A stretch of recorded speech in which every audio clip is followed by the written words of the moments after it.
بجد ان هو يعني شبه العبايه، اللي هو خلاص ده خروج بمعنى الكلمه، تقدري تقضي بيه مشاويرك. حاسه ان هو ينفع لكل حاجه مش للصلاه فقط، يعني هو حلو جدا جدا.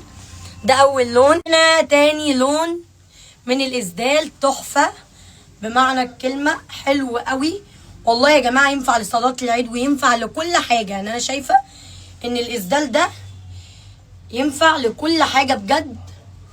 بصوا التحفه، بصوا شكله.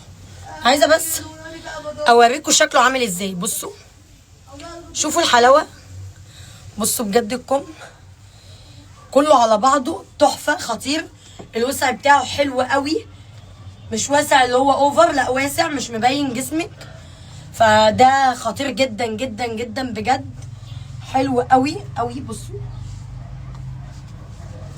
حلو قوي قوي بجد. ده يا جماعه بجد اجمل حاجه عندهم ان هم